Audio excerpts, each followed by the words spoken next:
COVID cases are climbing with 194,000 new cases reported Friday alone. That's the most since late January, as hospitalizations have tripled across the nation. Now Denver is mandating vaccines for a large number of people in the city and county. I'm Mackenzie O'Keefe, bringing you CBS 4 News at noon, live on CBS 4 and CBSN Denver.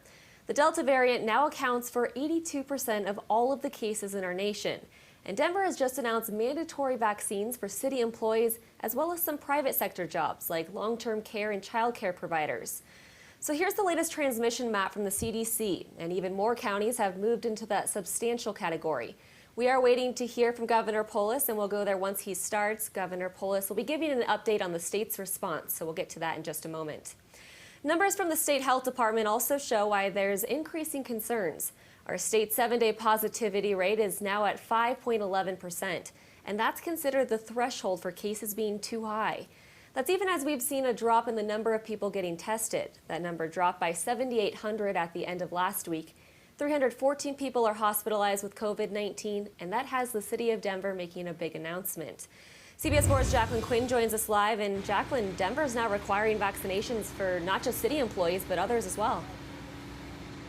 And Mackenzie, a lot of people have been talking about this. Now we're hearing from the mayor. He is now mandating that all city employees get their vaccinations, including some private contractors. He gave us one example that would be school cleaning crews, that they would all have to be vaccinated to do business. That also includes teachers for students of any age. Other examples are people who work in long-term facilities or provide home health care. The deadline is September 30th. This order is to protect the most vulnerable and to knock this back. After all of the efforts, we're seeing a spike faster than what we saw last year, and we're supposed to be getting a break.